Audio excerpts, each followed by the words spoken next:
E aí, pessoal, tudo bem? Vamos então iniciar a nossa unidade 1 da disciplina de auditoria e controladoria, onde eu vou falar para vocês um pouquinho sobre a introdução ao estudo do controle estatal, tá? Então, com essa aula, que eu estou dividindo em duas partes, parte 1 e parte 2, eu pretendo que ao final da aula a gente atinja esses objetivos, né, para que vocês conheçam a finalidade das principais formas de funcionamento do controle estatal, para que vocês compreendam o ambiente no qual a auditoria e a controladoria elas devem atuar, e para que vocês saibam identificar qual a abrangência da auditoria e controladoria. Tá? Então, é um pouco tranquilo, tá? Não é muito complexo essa primeira unidade, e é algo que já é de conhecimento de boa parte de vocês. Bom, então eu começo aqui com o conceito de controle, trazido pelo Ferraz, que ele diz que o controle consiste em verificar se tudo ocorre de acordo com o programa adotado, as ordens dadas e os princípios admitidos. Tem por fim assinalar os erros a fim de que se possa repará-los e evitar a sua repetição. Então, esse conceito do Ferraz ele foi inspirado pelo Henry Fayol, né? O Henry Fayol, na verdade, falava sobre isso, né? E se a gente pegar lá as 4 funções básicas do administrador e da administradora, né? Planejamento, organização, direção e controle, que o Fayol, na verdade, trabalhava como 5, né? Planejamento, organização, liderança, direção e controle. Nós temos aqui o controle como um fator de verificação daquilo que foi programado. As pessoas confundem muito a questão de controle com fiscalização. São coisas completamente diferentes, tá? A função do controle é buscar os achados de auditoria, né? Então, buscar ali algum erro de procedimento, algum erro formal, independentemente da finalidade ter dado certo ou não, tá? E com isso propor melhorias para que isso não aconteça novamente. Semelhante ao que acontece muitas vezes nas investigações ali de acidentes aéreos, né? A ideia não é necessariamente apontar culpado, primeiro busca-se entender o que aconteceu, ver onde teve a falha, e aí sim corrigir, né, para fazer as proposições para que isso não aconteça novamente, e aí sim buscar a responsabilização, caso realmente tenha sido culpa de alguém. E na administração pública, o que Bargues Vela nos ensina é que a gente tem, né, para a gente ter controle, a gente tem algumas características. A primeira é sobre a heterogeneidade, que é uma natureza desigual de produtos. Então, o controle, ele controla basicamente tudo e todos, né, todos os tipos de ferramentas e tudo aquilo que envolve, está ligado ao planejamento, a fragmentação do poder, né, e a responsabilidade diluída. Aplicando isso à administração pública, né, nós temos ali, com relação à heterogeneidade, uma variedade de bens e serviços que os órgãos públicos, a entidade pública estatal, deve atender, e para fazer isso ela mobiliza um grande número de órgãos, cada um com seu grau de complexidade. Né? Então a gente tem órgão que a gente funciona como um monopólio, como por exemplo a Receita Federal, né? Até a Cefaz se aproxima um pouco, mas a Receita ela é bem específica ali, né? Só ela que controla determinados tipos de, principalmente impostos sobre a renda, né? E patrimônio, mas especificamente sobre a renda. Outros seguem alguns critérios idênticos ao das entidades mercantis, né? Então a gente tem alguns órgãos públicos que eles não são totalmente públicos, né? As autarquias, as fundações, as empresas públicas, né? E a sociedade de economia mista. Então, elas têm alguns critérios e alguns requisitos públicos, como, por exemplo, ingresso via concurso, né? Prestação de contas, só que ela também segue algumas regras do privado. E nós temos um terceiro segmento, né? Em que não é possível afirmar que existe um monopólio ou critério comparável com a entidade mercantil, né? Como, por exemplo, a distribuição de energia, revenda de remédio em farmácia. Né? Então, esse terceiro segmento, ele ocupa quase como uma exclusividade, mas não dá para dizer que é monopólio, porque tem outra empresa que poderia prestar esse serviço. Porém, ela recebe ali, geralmente por meio de uma concessão, né, para atuar durante um determinado período. E essa fragmentação de poder, ela é uma característica do regime democrático no qual os objetivos são a expressão do sistema de valor. E a melhor solução pode não ser, tecnicamente, a mais aceitável, como, por exemplo, fundamentado na eficiência e na eficácia, como é, por exemplo, o Bolsa Família.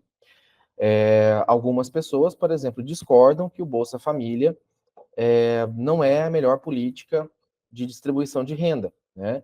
Que o Bolsa Família acaba, assim, jargões, tá? Que eu já escutei. Ah, o Bolsa Família ensina a pessoa a ficar acomodada. O Bolsa Família, a pessoa recebe dinheiro sem fazer nada, né? Não é bem assim, né? Então, nós temos algumas características sociais, né, e demográficas que se acentuam, né? O pobre no Mato Grosso ele é diferente de um pobre de uma pessoa lá de Marabá, no Nordeste, né? Que é diferente do pobre de Manaus, né? Então, você tem acesso a alguns recursos em alguns lugares que em outros lugares não tem, né? E a ideia do Bolsa Família é um programa de transferência de renda, mais ou menos igual ao Robin Hood. Então, às vezes, ele tira do rico ali para passar para o mais pobre, para o necessitado. E tem um índice econômico que é chamado de índice de Gini, né, que ele mede a desigualdade de renda entre as pessoas. E foi bem curioso, e é um índice que quanto menor, menos desigualdade a gente tem, tá? E foi curioso que durante a pandemia, por conta do auxílio emergencial, esse índice registrou um dos valores mais baixos da sua série histórica. Por quê? Porque foi uma transferência de renda. O governo deu dinheiro diretamente para a população, porque, né, para ficar em casa, porque não tinha como, tinha que conter o avanço do vírus, aquela coisa toda. Então, ainda que não fosse talvez o melhor caminho, talvez fosse o mais aceitável para aquele momento. Tá? E a responsabilidade do gestor público, ela deriva do parlamento, né? Então, o parlamento, né, a gente funciona como um tripartite, né, de poderes, é o parlamento que muitas vezes responsabiliza esse gestor diante dos resultados que esse gestor proporciona para a sociedade. E é o parlamento que julga as contas, que avaliam, né, o desempenho ali do gestor público. Só que existem diversas repartições públicas que vêm tratando de assuntos nem sempre tão diferentes entre si, né? Então, ah, nós temos situações em que, às vezes, o interesse pessoal do servidor público pode influenciar numa determinada decisão, né? Então, por mais que a gente tenha regras definidas e controles definidos, né, nós temos as partes técnicas e as partes políticas, né? E o que muitas vezes o controle faz é justamente esses dois pesos, um peso técnico e um peso político. Então você tem o peso técnico que vai olhar manuais, vai olhar livros, regras, normas, procedimentos. E você tem o peso político que muitas vezes acaba figurando como palavra final e pode às vezes fazer vista grossa ou ressalvar algum problema que a parte técnica encontrou, tá? Então, é, nenhum município pode, nenhum gestor público pode sair dando dinheiro diretamente para as pessoas, né? Como aconteceu do auxílio emergencial. O que o controle fez? O controle começou a aplicar, cruzar dados, e nesse meio tempo pegou muitas pessoas que pediram auxílio emergencial, achando que é fila do pão, né? Daí, e eram servidores com vínculo, então não dependia do auxílio do governo, né? Eram pessoas que tinham renda, que tinham patrimônio, e com isso, essas pessoas, inclusive, foram intimadas a devolver ali o recurso que elas receberam, tá? Porque receberam de forma indevida, tá? E o poder exercido, inclusive pela influência do servidor, dentre outros fatores, ele pode ser relacionado, ele pode ser mais rigoroso ou pode ser mais frouxo, tá? Então, eu vou citar o caso aqui da questão das multas de trânsito, né, onde você tem ali a JARE, né, Junta de Recurso Administrativo, que cada município institui, que vai julgar ali, como primeira instância, um recurso de uma eventual multa, né? E fica o cidadão sujeito à interpretação, né, do agente público. Então, a lei é igual para todo mundo, porém, a interpretação dela não é a mesma para todo mundo, tá? Então, assim, aí você começa a discutir a raiz de algumas situações, né? Então, assim, a ideia da multa é pesar no bolso para que você não faça novamente. Então, a ideia da multa é ter um caráter educativo por meio de uma punição. O primeiro caráter dela seria a educação, para depois punir, né? E muitas vezes, as multas de trânsito, né? A gente tem colegas que trabalham no Detran, muitas vezes a multa de trânsito ela não permite, por mais que você tenha justificativa, comprovado, vídeo, muitas vezes isso não é aceito. É raro o caso das pessoas que eu conheço que tiveram ali algum aceite, né? E aí é quando você tem uma fundamentação muito pesada mesmo, assim, registro do Inmetro vencido no medidor lá de velocidade, ou falta de sinalização adequada, né? Ainda assim, mesmo falta de sinalização, é difícil você provar que aquela placa não estava lá aquele dia, né? Então, esse tipo de situação, né, pode fazer com que nós tenhamos algumas situações ali que o controle pode apontar, mas nem sempre é razão para penalização, tá? Com isso, nós temos o conceito da probidade administrativa, que a probidade administrativa, o conceito dela, ela se forma no dever de o funcionário servir a administração com honestidade, procedendo no exercício das suas funções sem aproveitar os poderes ou facilidades que essas funções acabam ocasionando para ele, para que ele não faça isso como um proveito pessoal ou proveito pessoal para outra pessoa que ele queira favorecer, né? Então, o conceito, a gente escuta muito falar de improbidade, né, administrativa, um ato ímprobo, né? Então, geralmente as leis de carreira, as leis dos órgãos, estatutos, eles trazem o que é e o que não é permitido ou aceito, né? Às vezes, um simples bombom ali, né, já é motivo, e aí cai no caráter novamente de interpretação, se aquilo realmente foi uma compra, uma facilitação de algum processo ou algo nesse sentido, tá?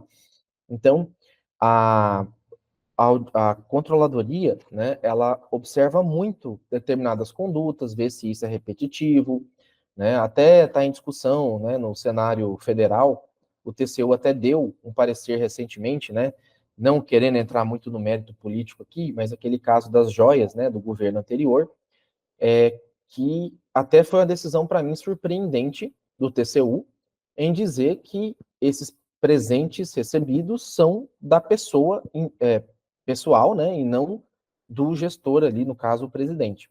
Né? Então, assim, ficou um pouco confuso, porque ele não está ali na figura pessoal, está ali como representante do Estado, né, de direção do Estado. Então, o presente que ele recebe é em nome tipo, do país, né, do Estado, do município, quando é governador e prefeito. Então, aquilo deve compor né, o princípio da res pública ali, né, separar o que é público do que é privado. E ele receber um presente, uma joia, um bem, né, como algo pessoal, parece que é alguma compra de favor, né, parece que é alguma um agrado, né, digamos assim, um bererê, né, no termo comum. Nós temos alguns instrumentos que são tratados pela Constituição Federal e por algumas leis, né? Então, nós temos o assunto de probidade administrativa tratada no artigo 70 da Constituição Federal, e ele traz ali os atos que o controle externo verifica, no 74, que traz os atos que o controle interno deva verificar, e na Lei Complementar 101 de 2000, né, conhecida como a LRF, no seu capítulo 9, do artigo 48 ao 59, também traz essas questões da probidade administrativa. Inclusive, um desses artigos foi o que fundamentou o impeachment da ex-presidente Dilma, né, com relação às pedaladas fiscais. Então, aí é outro ponto que eu chamo a atenção também, né? Você tem a parte técnica e a parte política. Essas pedaladas fiscais, para quem não entende, ou para quem não entendeu, não sabe como funciona, são jogadas e aí não foi só a gestão dela, praticamente todos os presidentes que passaram até hoje fizeram isso, tá? Eu só não tenho certeza se no governo Bolsonaro foi feito, eu não lembro de ter pesquisado, mas eu acho que sim, foi, tá? E o que acontece, assim, de maneira muito resumida, muito simples. Geralmente quem paga o Bolsa Família é a Caixa Econômica Federal, né? Então, o governo repassa o dinheiro para a Caixa vai lá e repassa o dinheiro para o cidadão. Muitas vezes acontece do banco, do governo federal não repassar o recurso, mas o banco honrar o compromisso do governo federal, o banco ir lá e pagar, mesmo sem ter recebido aquele recurso. E isso é uma operação de empréstimo. E operação de empréstimo tem que ser autorizado pelo Poder Legislativo. E isso não era bem formalizado. Porque, na prática, quando você publica o balanço público, seguindo a regra do MCASP, né, do Manual da Contabilidade Aplicada ao Setor Público, o banco, a Caixa Econômica fazendo isso, esse pagamento ao cidadão, sem ter recebido do governo federal, isso melhora os índices econômicos do governo e faz parecer que ele está bem, quando na verdade ele está. Não é registrado ali uma dívida, né, de um empréstimo, ainda que seja temporário, né, para honrar esses compromissos. Então, um dos fundamentos dela, e aí entra aquela questão do julgamento político também, né? Então ela não caiu por conta da pedalada, porque se fosse só a pedalada, né, teria outros gestores respondidos também, desde o FHC para cá, né? Que foi quem criou, né, no governo dele, foi onde saiu a Lei Complementar 101 de 2000. Mas a questão está no olhar, no quanto eu vou querer pegar no pé, quanto eu vou querer realmente me aprofundar, né? E o quanto eu vou levar de deixa disso, de tapinha nas costas, né? Para poder julgar ali os processos. Em algumas leis ordinárias, nós temos aí que trata desse assunto, a 4.320 de 64, que trata, né, da contabilidade também aplicada ao setor público, que dos artigos 75 a 86 menciona alguns tipos de controle a ser respeitado, entre eles o que embasou também a Lei Complementar, né, 101 de 2000, que é alguns índices, alguns indicadores ali de gestão, e algumas leis, né, 8.429 de 92, que trata essa sim especificamente a probidade administrativa, com foco ali dos artigos 9º ao 15º. Então, só para exemplificar aqui um pouquinho melhor, também, né, quando você tem o ato, né, a lei de responsabilidade fiscal, ela estabelece alguns limites de gasto, né, para os gestores públicos. Então, você tem um limite de alerta, um limite de aviso, um limite prudencial, né, um limite de alerta e o estouro do limite. Tá? Eu não lembro agora a sequência certinha, mas tem uma escala ali que tem que ser obedecida. E esses limites, eles foram colocados justamente para que o gestor não faça as coisas da cabeça dele, né? Então, é muito comum, por exemplo, nas prefeituras, que tem uma folha salarial geralmente pesada, carregada por conta dos, né, assim, professores do município, que são muitos, né? Muitos servidores ali da prefeitura, em que tem situação que às vezes a prefeitura até tem dinheiro para pagar um aumento de salário para determinada categoria, como professor, enfermeiro, né? Mas ela fica emperrada de fazer isso, porque se ela subir ali R$ 10, ela estoura o limite de gasto com o pessoal, né, que a lei impõe a ela.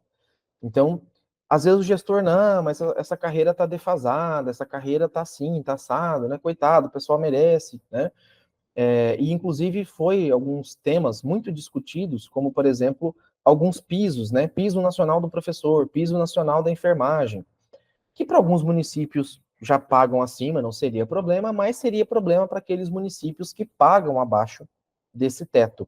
Não necessariamente pelo problema financeiro, que pode ser também, mas porque pagar o teto, pagar o piso, perdão, o mínimo, implicaria muitas vezes em estouro da LRF, que você só corrige, não tem como reduzir salário, você só corrige muitas vezes, ou aumentando a receita corrente líquida, que não é algo fácil, né? Ou você reduzindo o quadro de pessoal, daí não repondo por meio de concurso público. Tá? Então, nós podemos afirmar que a probidade administrativa ela acontece quando a conduta dos agentes ela é suficiente para obedecer aos dispostos previstos no artigo 37 da Constituição Federal, né? Então, ele tem probidade quando ele obedece a esses princípios, esses dispositivos do artigo 37 da Constituição Federal, né? no qual ele tem o dever de cumprir os princípios, né, do LIMP, legalidade, impessoalidade, moralidade, publicidade e eficiência.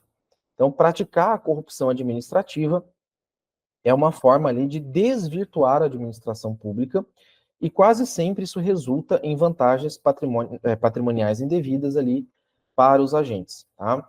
Então, a corrupção, ela se manifesta de várias maneiras, tá? O fato de eu receber o ingresso para acessar um show pode ser um ato de corrupção. O fato de eu querer furar uma fila porque eu sou uma autoridade pública pode configurar uma corrupção, né? E a gente está perto aí do período eleitoral, não sei quando vocês vão assistir essa aula, mas talvez antes ou um pouco depois da eleição, né? Ah, mas o prefeito chegou ali para votar e ele passou na minha frente, né?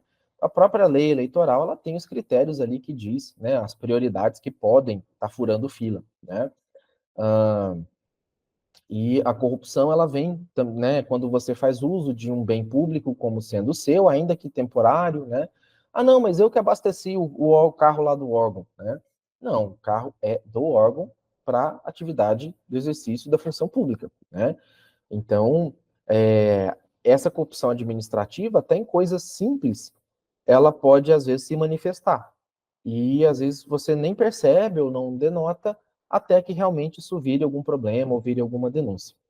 Então, assim, tem situação que ela nem é tão agravante assim, mas a forma como se denuncia, né, ou a forma como se aponta, talvez aumenta a gravidade daquele ato que até então era considerado simples, tá?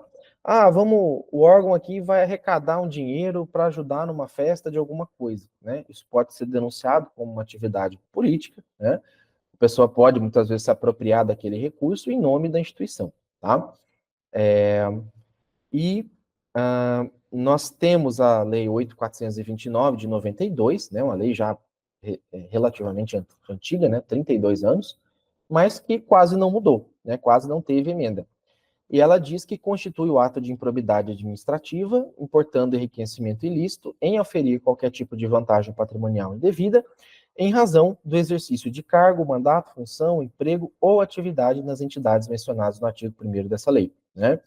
Então, cargo geralmente é por provimento, né, por concurso, mandato geralmente é eletivo, né, função geralmente está relacionado aos comissionados, fala cargo comissionado, mas é mais uma função, e emprego geralmente está ligado às administrações indiretas, né, que tem ali o provimento, né, o ingresso por meio de processo de seleção pública, né, o concurso, e também são contratados via CLT, né, então aí vincula ao conceito de emprego, tá?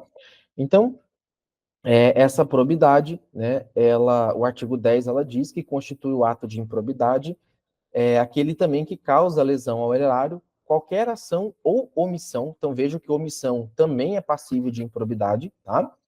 Dolosa, ou seja, né, com intenção, ou culposa, sem intenção, que gere perda patrimonial, desvio, apropriação ou dilapidação dos bens ou haveres das entidades, tá? Então, eu ver né, que alguém está fazendo mau uso de um veículo institucional e não denuncio, é omissão. Eu tomar conhecimento que houve um determinado desvio, né, ou essa nota fiscal aqui foi atestada, mas o produto não foi entregue, eu sei disso, né, é dever do funcionário público fazer a devida comunicação. Não é o funcionário que vai apurar, que vai ver se é verdade ou não. Mas se tem indícios, ele precisa pelo menos fazer a provocação, né, para não ser conivente e não responder também por omissão, tá? E tem até um ditado que diz assim: quem aceita um tostão sem esforço e com contento pode ser comprado por 1 cento. Né? Então, assim, até já teve algumas discussões, né? Geralmente, final do ano ali, tem alguns servidores que fazem um trabalho exemplar, né? Que fazem um trabalho com dedicação e que muitas vezes recebem algum, né? Um panetone, por exemplo, né? Um vinho, né? E isso, muitas vezes, assim, se a gente for interpretar no pé da letra, a gente não poderia receber nada, nada, nada, nada mesmo, né? Ainda que fosse com boa intenção, ainda que fosse em forma de agradecimento, tá?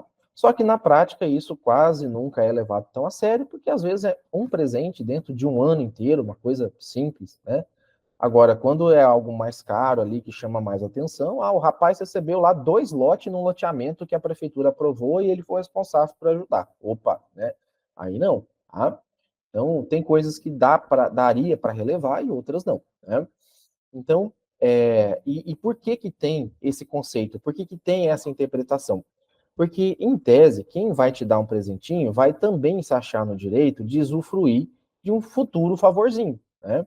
Então, o que parece pouco, talvez seja um processo irreversível e nocivo, tá? Então, não, dá nada não, é só uma caixa de bombom, é só um panetone, né?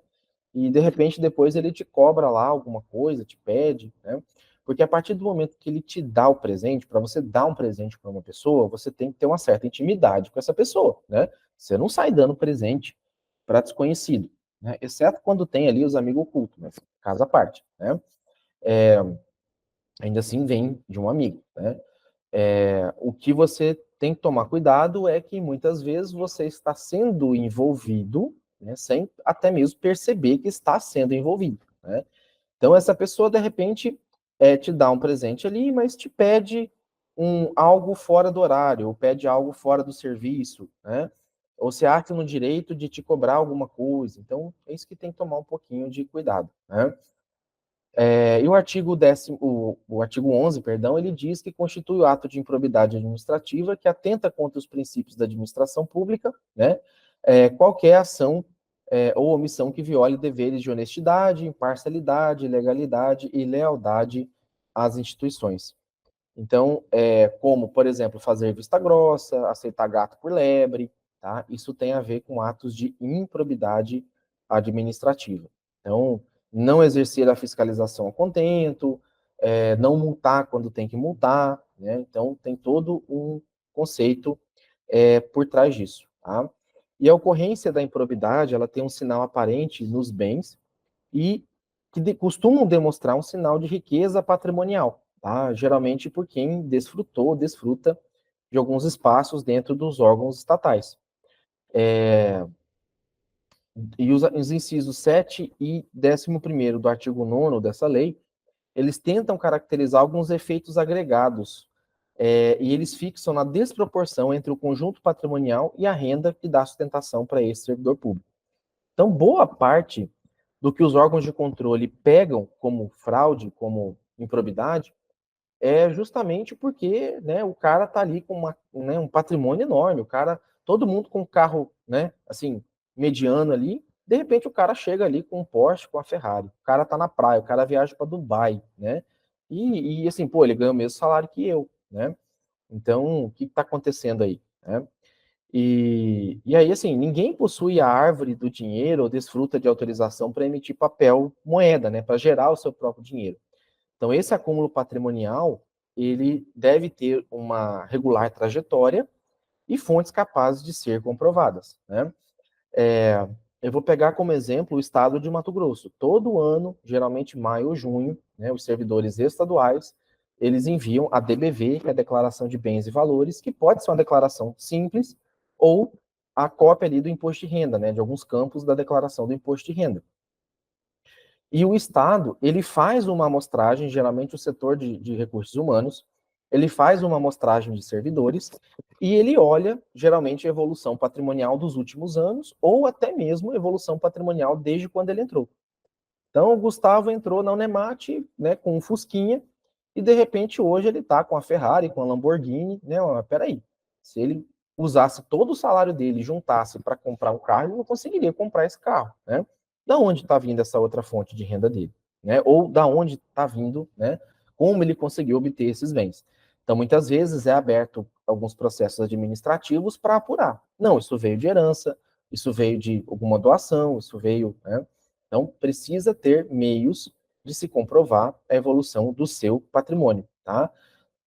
Inclusive, assim, eu já vi situação de pessoas que fizeram empréstimo para outra pessoa ou que receberam dinheiro numa conta porque era para outra pessoa. Não façam isso, tá? Ainda mais quem já é servidor público, não façam isso porque muitas vezes não tem como explicar ou fica difícil de explicar, né? Um Às vezes você foi, né, envolvido num golpe e muitas vezes você nem está sabendo, tá? Então eu vou encerrar por aqui essa primeira parte, para não ficar tão extensa. Eu vejo vocês na segunda parte aqui, que vai falar dos princípios, né, da administração pública, que vocês já conhecem, mas eu vou dar mais uma reforçada, tá? Até mais.